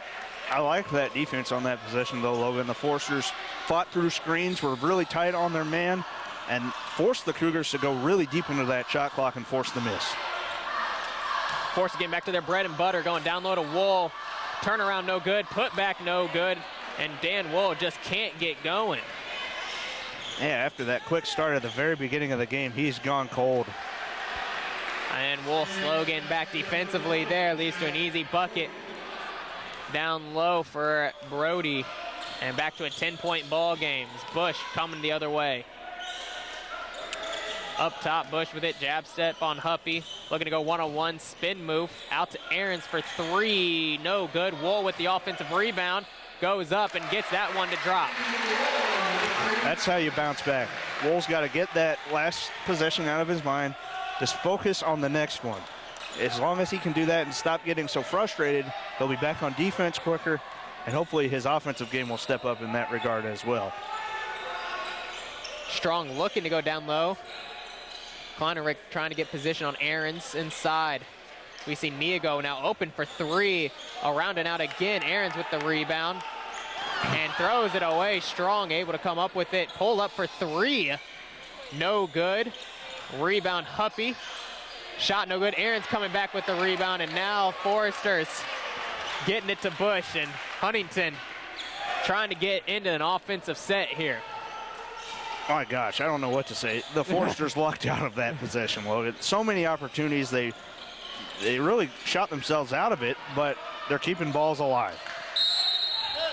And we'll see Cougar basketball after that one rolls out of play.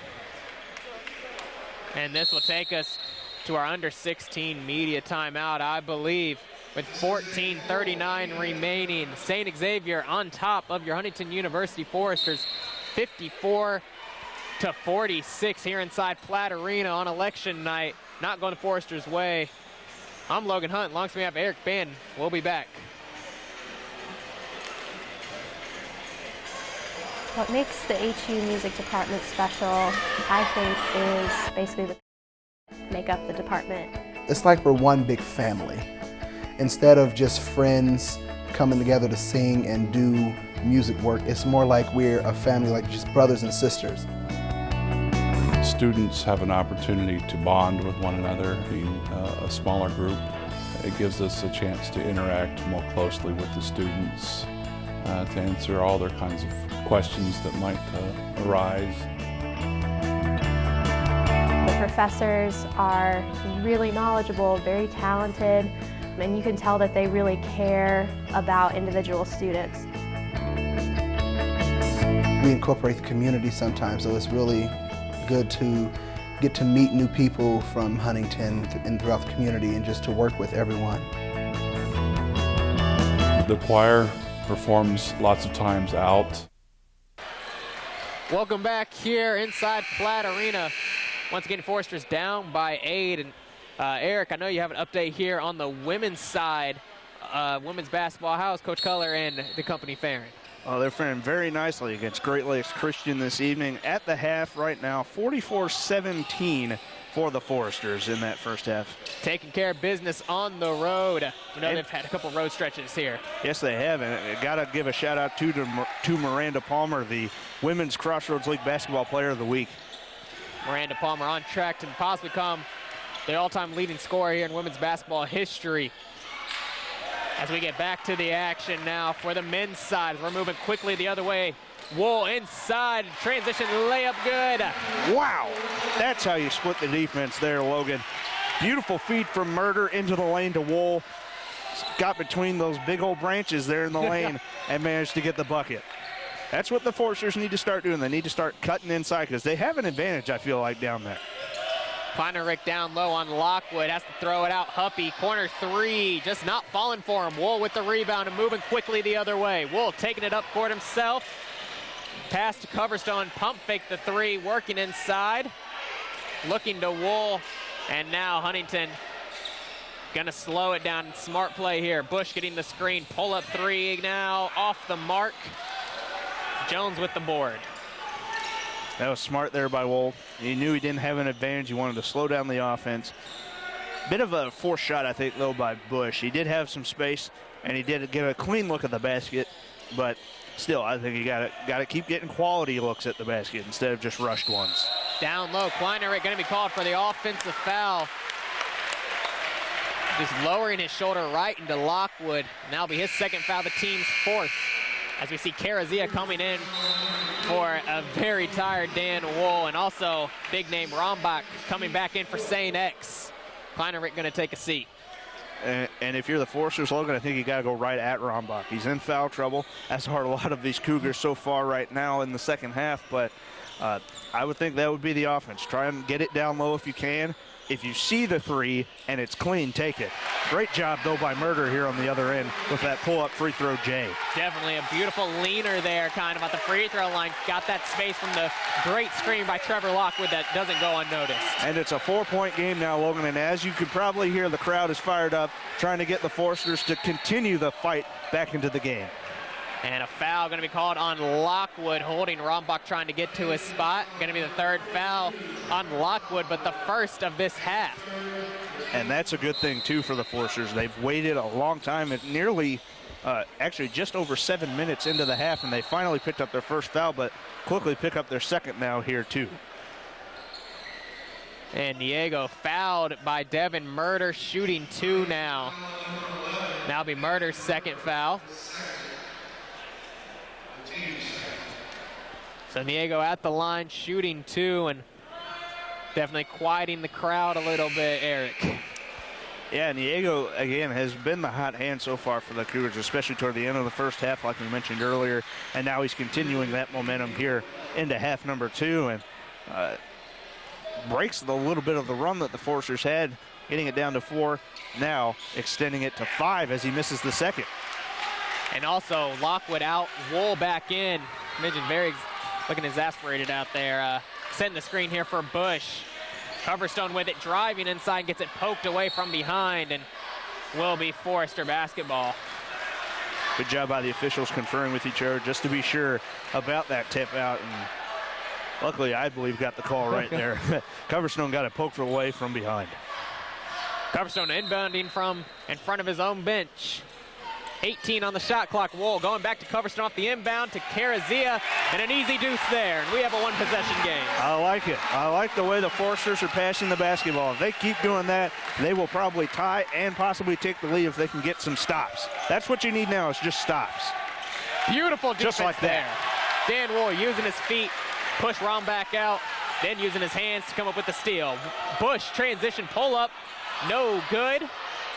Rebound, Niego. Other way, Huppy gonna be fouled in transition. And looks like foul gonna be on Carazia. Would have liked to have seen Bush go after that rebound. He did have some space enough to go get it, but I think he was thinking it was just going to trickle out of bounds before the Cougar got to it. Unfortunately, it transitioned into a layup attempt at the other end, and 2 free throws now for Huppy. First one good for him as well, and this place was about to erupt had Bush hit that pull-up J, but Forrester still in it, down 4, under 12 minutes to play. We have a timeout now from Coach O'Malley. It looks like a bit of confusion there from the St. X side, saying they didn't want a timeout. But too late for that. Referee already given them one. And going to be, I believe, a full timeout here from inside Platt Arena in between free throws here for St. X. So 56-52, 11:51 remaining here. St. X on top of the Foresters, but Huntington coming back strong. We'll be back with more action here when we return.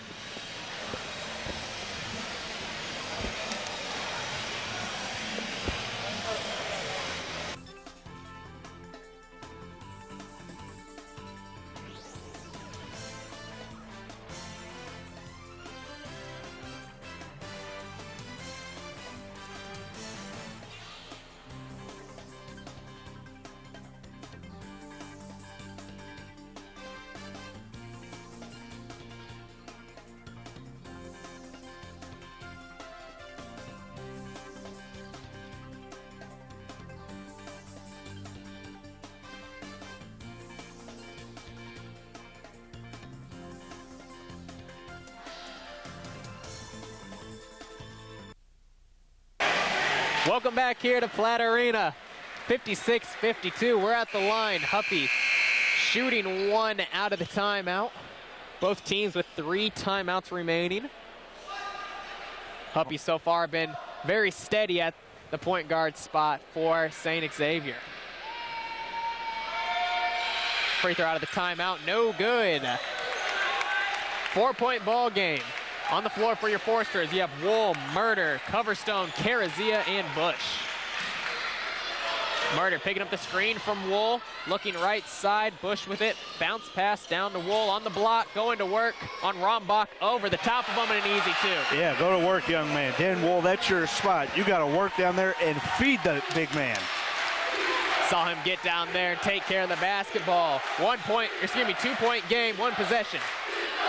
Jones with it. I almost thought Jones was going to spot up there from that range. Huppy going down low to Rombach. Gets Wool off his feet. Carazia with the rejection. And here comes Bush. Oh, boy. This crowd's going to explode here. If he makes it, he did. Big 3 there from Carazia. Going to work defensively and getting the 3 on the offensive end of the Foresters with the 1-point advantage. And Logan, like an RKO out of nowhere, the Foresters are back in this ball game. Down 11 at 1 point. They now have a 1-point lead and the basketball back again.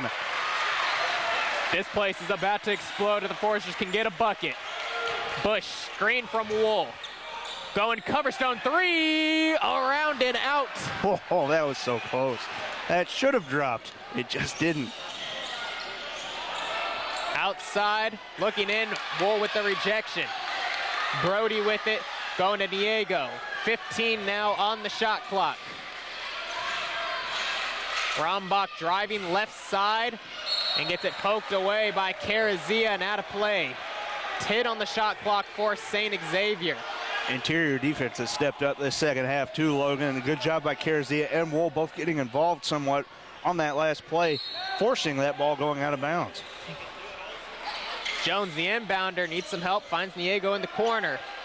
Going baseline, rejection by Wool, Oh, a foul gonna be called. Oh no.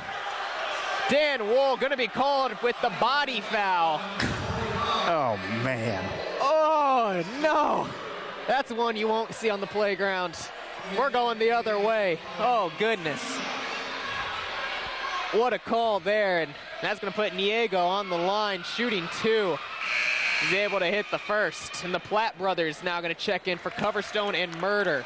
Huppy as well taking a seat. Matthews coming in for St. Xavier. You know, though, I like Wool staying in the ball game. He does have 3 fouls now. Both teams knotted at 4 in this half, but with Wool's energy out there, you got to keep him on the floor. He's been too valuable here as of recent minutes. 58-57. The Cougars back on top. Bush weaving inside, bounce pass, Karazia missed the layup, put back in. Mike Bush, this is your world we're living in. This kid's special. This kid is special. Like I said, I think he earned a few electoral college votes there. For sure. Outside Rombach with it, and the Foresters back with the 1-point lead. Ball on the ground, and a foul going to be called on Connor Platt. And that's going to be Platt's first foul, and just like that, the 5th team foul on the Foresters. Yeah, all of a sudden the Foresters have picked up the Cougars' habit of picking up quick fouls in a row, and now they've gotten more fouls in this half now. Cougars have surprisingly kept it a lot more clean. What a game this one's shaping out to be, though. Rombach with it, going to Strong. Rombach taking a 3, top of the key, around and out. Rebound, Karazia. Mike Bush, get out of the way. When that big guy's going up for it, you just let him have it at that point. Bush finding Platt open for 3 corner. Yes. It's in. Count it. Drive and kick. Work to perfection by Mike Bush. This keeps going this season. This team is going to be dangerous. Outside, Jones with it, and now we have a timeout called by St. Xavier. Foresters getting into it. 62-58. We're going to be taking a full timeout here from inside Platt Arena. Huntington back on top. I'm Logan Hunt. Alongside me, I'm joined by Eric Benton here from inside Platt Arena. We'll be back with second half action when we return.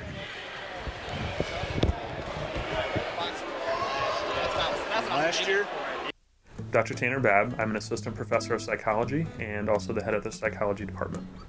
Psychology is really a study of the self. It's a study of how our mind works, how we relate to people, friendship, dating, intimacy, conflict, and it's a class that meets college students right where they are. We have a very unique approach to teaching psychology, and I think it's also a very tight-knit program. It's a very close community, and I think a lot of students come to Huntington because they want a lot of individual attention. They want the opportunity to be able to talk with a professor, to build a relationship, and to be able to talk more about their education than just what occurs in class. And because of a lot of our students' specific interests, I mean, with a smaller program, we really do try to tool what students are learning to what they plan to do after they graduate. Welcome back here inside Platt Arena. The Forest getting into it, led by President Imberton herself. Standing up here, everyone on their feet, looking for some more fun action from the Foresters, really digging deep and getting themselves back on top in this ball game. almost exactly like they did on Saturday against Cumberland. They need to keep this up. 5 to shoot as we see the shot from Brody around and out. Boy, Logan, these Cougars have just gone cold. They couldn't miss in the first half, and now all of a sudden they have come out very flat-footed, I think, here in the second half. The Foresters are definitely taking advantage of it right now. The near side here, Karazia now going up top to Bush. 10 to shoot. Another interesting thing we saw is that St. X was out of the locker room quite early during halftime. So I don't know how much that played a part, but it definitely has an advantage. Just the Foresters are heating up. Connor Platt with the 2. Starting to get warm in here, Logan. Goodness gracious. Up top, Huppy with it. Jab step goes right side. Down low looking for Rombach. Really been the only offense for St. X. He's been cut off in the second half. Really has. Out wide, Huppy. 5 to shoot. Spin move, working inside. Crazy layup, no good. Wool with the rebound. Great on-ball defense there by Mike Bush. Really forcing that tough shot. Just kind of flinging it up there was Huppy. He has come to play here in the second half, and he's playing a lot smarter, too. Carazia 3. Oh, my goodness. Oh, my gosh. What a turnaround. Are you kidding me right now? 67-58, and another timeout from St. X, and they're going to take a full timeout, but we're going to stay right here. 67-58, 7:20 remaining, and Eric, all of a sudden, just like that, we mentioned the Foresters just completely turning this ball game around. Yeah, it's absolutely unbelievable. At least this team is a complete different squad from what we saw in that first half. They've come alive with their shooting here in the second half. It's really been unbelievable to watch. Obviously, the message in the locker room got to a lot of these players as they went down into the half, down 11. They're almost up by double digits now here in the second half. And like we saw last year, this team played Huntington twice. They came out with the win the second time. Foresters had to do it in a come-from-behind fashion there as well. Yeah, you have to love what you've seen so far from the Foresters, really being led by their defensive efforts down low, in particular by Carazia and Wool, putting some big blocks on and really setting up some nice shots the other way. And so far, it's been all Huntington out of halftime. Once again, I'm just baffled. This team could not hit the broadside of a barn in the last probably 5 minutes of the first half, but something's working, and it's contagious with all of these players on the floor for the Foresters. It's great. This is exactly what they needed. Being down 11 like that, they just got to keep shooting. Shoot great that rock. Showing here. We see down low Huppy going right over the top of Bush. Not much you can do there. A nice drawn-up play there by Coach O'Malley for St. X. Coach O'Malley, a 20-year vet, he definitely has made this program here at St. X a real contender. Yeah, always been a contender since he's been here, it feels like. Started in 1997 and has made 12 appearances in the national tournament, but Mike Bush. Have a day, sir. Have a day. My goodness. Seen he's been a double-double machine and really got shut down in that first half because of foul trouble, but has come back stronger than ever as we see this shot going over the top of the backboard, and a 9-point ball game for the Foresters. And this team for St. X right now is just rattled. The crowd has gotten to them, I think. Here they've gotten back into the game, re-energized the Foresters, and now St. X, they're trying to draw any energy they can, but it's not very much right now. Connor Platt in, picks up a screen there, looking out to the corner now to Bush. Bush driving right side, pass to Aarons. Going to go to work, but going to be called for the travel. Saw a little bit of a shuffle there, Logan, as he was trying to cut in, but Aarons looks to be pleading his case there as to, well, he got a great drive into the basket and made it. That was good defense there as well from Brody of the Cougars. And we're starting to see St. X really look at ball control, or clock control rather, as they picked up that ball all the way at half court. Unfortunately, another empty possession for them, though. As we come up on 6 minutes to play. Platt with the ball in his hands, going to Carazia. Carazia going out to Kyle Platt. Gets it safely in the arms of Bush. 15 on the shot clock. Expect to see Bush go to work here on Huppy, asking for the screen. Gets it from Aarons, step back. Out to Carazia for 3, and why not? My goodness, Austin Carazia, we talked about how he expanded his range from last season and really coming in clutch. And you talk about Carazia, he was basically non-existent there in that first half. He has hit quite a few buckets here in the second half. Another empty possession. And what defense there from Carazia as well, as we see Platt, Aarons, and Carazia all going for a rebound, and the energy level is outstanding as Bush works it inside now to Aarons. And an easy 2 there, and just like that, it's a 14-point ball game with 5 The other way, remaining. the other way, folks. Defense ramped up. Niego taking a 3, and that drops to stop the run by the Foresters, and Niego been the only one hitting here in the second half. He really has been, Logan. That was a much-needed basket. They finally got one, which seems like forever ago that they hit a field goal. And Bush way off the mark there. Ball slipping out of his hand, it looked like. So we'll see Murder checking in for Kyle Platt. Also, Kehu coming in for Brody. Big thing to remember here, Kehu is in foul trouble, almost in danger of fouling out now. He has 4 total. Actually, he made that 3. Yeah, it is 4. Diego with it, screen from Rombach. Going out to Rombach, gonna take mid-range jumper, and so fundamentally sound there, able to hit that shot. Very much so. Carazia was a little late getting there. He'd made a great effort, though, to try and block that shot. But great job by Rombach using that arc to his advantage. And one from Tyler Ahrens, going right to work on Kehu, who picks up his 5th foul directly into this ball game. And very appropriately, the student section waving goodbye to Mr. Kehu as he has now been DQ'd from tonight's matchup. He's gonna go ahead and travel down the street, right past Guilford Street to the local Dairy Queen to pick up a dilly bar that they gave out free to the first 150 students here inside Platt Arena on American night. So far, everything going the Foresters' way. Ahrens at the line, shooting 1. 76-65, 4:19 remaining.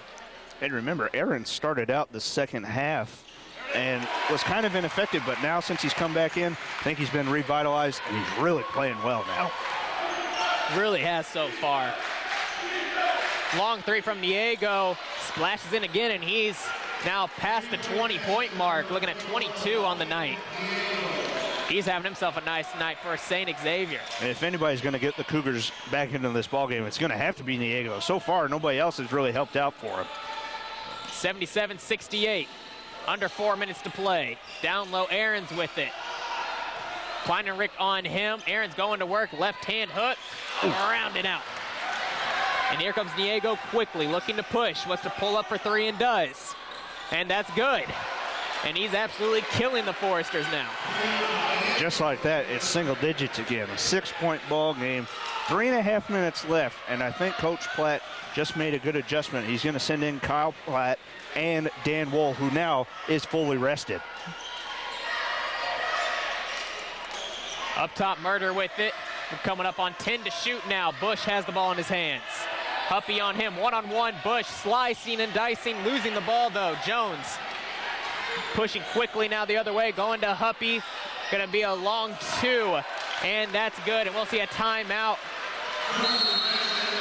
by Coach Platt and the Foresters. And just like that, it's 77-73 as they're gonna fix the score here. 77-73, Huntington on top. And we're gonna take a quick break here from inside Platt Arena. We'll catch our breath. We'll help you guys too. When we come back, gonna have the last 3 minutes here from inside Platt Arena here on FDN Sports.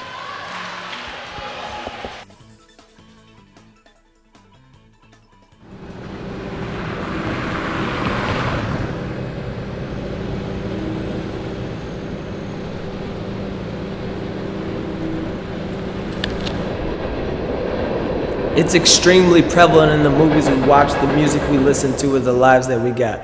But I'm not talking money, lust, or something as simple as those. I'm talking self-indulgence, greed, and pride which need exposed. From the very beginning, dealing with Adam and Eve, someone told us a lie and straight up made us believe that we're so very important and ever so clean, that our lives are so necessary and that we establish the peace. That I'm the status quo and it's not you, it's me. Well, they forgot to mention that this life ain't glee. It's not about you and I, and it ain't about protecting me. It's not the clothes we wear or the makeup on your cheek. It can't be the number of touchdown points scored or successes with those beautiful feet, and it most definitely isn't the money that we got in the pocket of our jeans.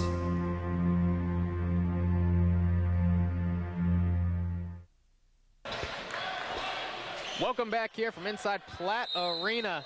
We just got word our ladies taking on Great Lakes Christian were able to pull out a big victory, a 94-27 win. So shout out there to Coach Culler and the Lady Forester basketball team coming out with another huge win there in Michigan. As we get back to the action here, Wohl right to work down low on Rombach and gets a good score. Forester's back up by 6. And this was the right time to bring Dan back into the game. He's fully rested now. After being the workhorse in the early part of the half, he's back in when it counts.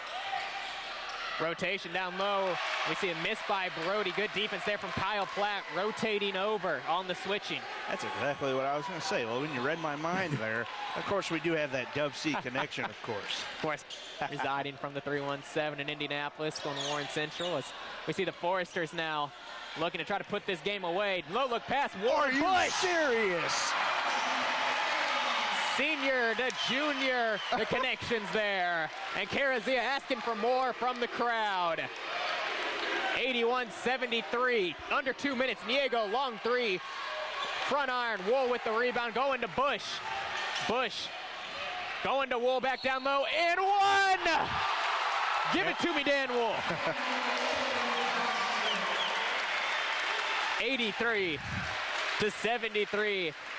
Foresters responding out of the timeout so far, and right off of a defensive breakdown there. Foresters taking advantage. I am actually speechless. This team was down and out in the first period. Something has worked, and it's got to be the shooting. That's the only way that I can think of they've gotten back into it. They've just been shooting the ball excellently here in the second half. Big hit there for Dan Wool, making it an 11-point ball game. And the last time these two teams were here, Foresters pulled an 84-70 victory, right around that same score. Down low, steal, Platt, Connor Platt coming up with the steal. Good job by Carazia, again, making himself wide, and it went off of his leg. I was almost thinking they were going to call a kick ball, but Foresters did an excellent job capitalizing there. Bush with it, swinging it around now, Wool. Coach Platt urging them to use the time here.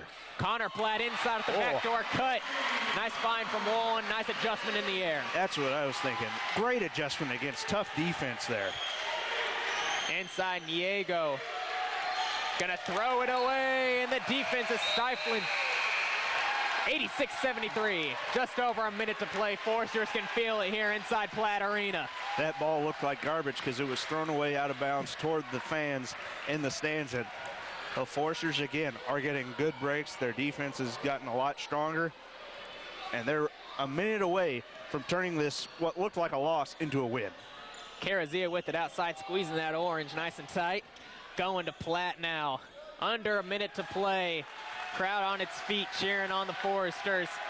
Looked like going to pull out a big victory. And another behind-the-back pass. Bush to Wool. And I think I sound like a broken record. That's going to be happening all season, I suspect. I would think so, man. These guys are connected.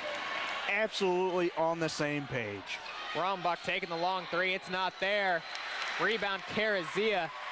Great job squeezing that orange, and that might just put this game down to reach about a second differential between game and shot clock here. Smart job by Bush. Just pull it out, waste this clock, and we've got ourselves a Forester win.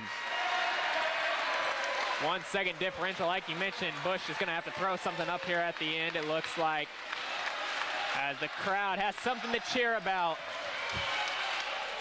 80, ball hitting the top of the backboard. We'll get a quick stoppage here. Coach O'Malley already walking across, shaking hands here with Coach Platt. 88-73, your Foresters with the comeback, a victory, and doing it in dramatic fashion here to take down St. Xavier University. Big win here for your Foresters, pushing St. Xavier to 1-3 on the season. Foresters moving to 3-0. When we return here from Platt Arena, we'll have an interview with Coach Platt and also some final stats. I'm Logan Hunt, alongside with Eric Band, and this is FDN Sports.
Back with you inside Platt Arena, courtesy of FDN Sports. I'm Eric Van, alongside Coach Platt, and a hard-fought game all the way to the wire tonight. Going to the locker room down 11. What was said to your guys in the locker room that really got them motivated, and they came out a lot stronger there in the second half? Oh, you know, we didn't peel the paint off the walls, even though I kind of wanted to a little bit. I mean, we just didn't come out with the kind of tenacity and intensity that we needed to have. I thought that St. Xavier really outplayed us the entire first half on both ends, just by how hard they were playing. We allowed some, you know, we missed some shots that we typically can hit.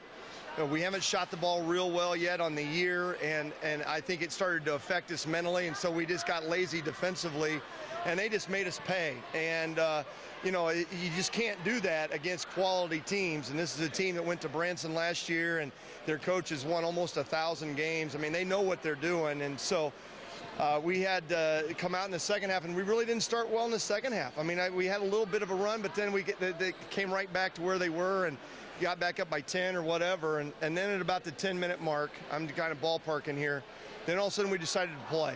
And we got after it a little harder defensively. We finally hit some shots, which made us play harder defensively. And then we ended up, you know, we can do that very quickly. But what I'd like to see us do is from the get-go, you know, and it's just a work in progress. And you talk about getting going in the second half. Mike Bush and Dan Wall seem to be on the same page, as you said, about the 10-minute mark there in the second half. They really started clicking together. Is that something we can expect all season? They haven't been together that long. Right. Well, that's a great question. I hope so. You know, Mike is somebody that we're still trying to figure out how to play with in a lot of ways, because he is a very talented young man. He's a pass-first point guard, and so, you know, we've got to figure all those kinds of things out, have our hands ready, because he'll deliver you the pass, but then he can also score. So that's what really makes him dangerous, because he keeps you honest as a defender. And you know, Daniel he played better in the second half. I mean, he's just a guy that seems to have a lid on that basket somewhat. But I thought, you know, Connor Platt, I thought, played really well for us. I mean, he can defend pretty well, he can handle the ball, and then he's a scoring threat. He didn't shoot real well tonight, but you know, some good things there, and you know, some bench play. Tyler Aarons, of course, is a man inside, and so we got to use him. But Austin Carazia also played really well down the stretch and hit some big shots, and that just propelled us for the rest of the game. And you know, it's the third game of the year. We'll take what it is and learn from it and try to win the next one. That's right, and your next one comes in the Ness Brothers Hall of Fame Classic. Good chance for you guys to pick up a couple of wins this weekend. What do you expect as you go into that tournament, heading into Crossroads League play down the line? Great question.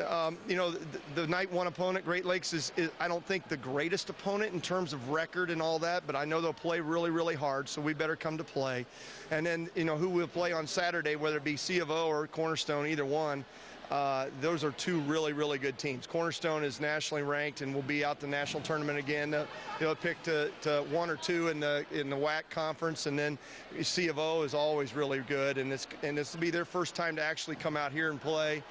So we went out there last year, so it's going to be a great tournament. Coach Platt, again, congrats on the win coming from behind, and good luck this weekend in the Ness Bros Hall of Fame Classic. Great to see you again. Great, thank you. See you. We'll throw it back to Logan Hunt for FDN Sports.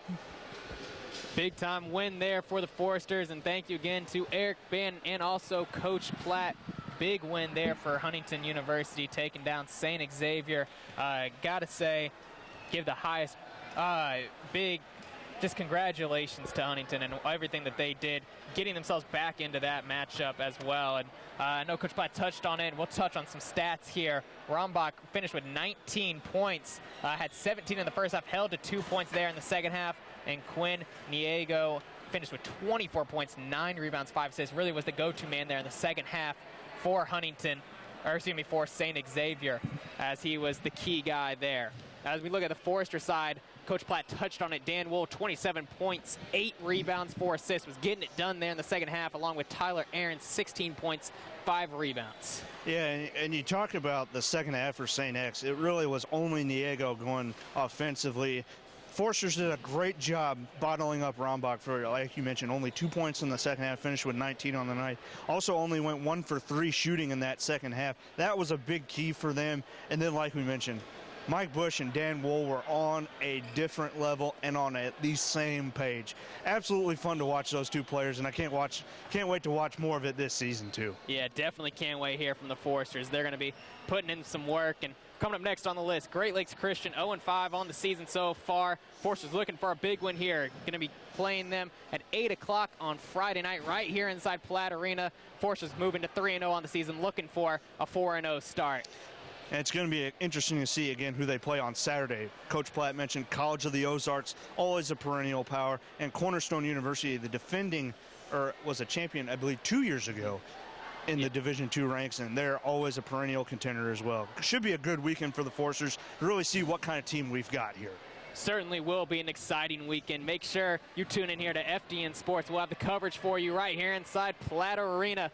That'll do it for us here, though, from inside Platt Arena. I'm Logan Hunt. I have to thank our longtime friend Eric Band coming back to do it with us. That'll do it for us here from FDN Sports. Good night, everyone.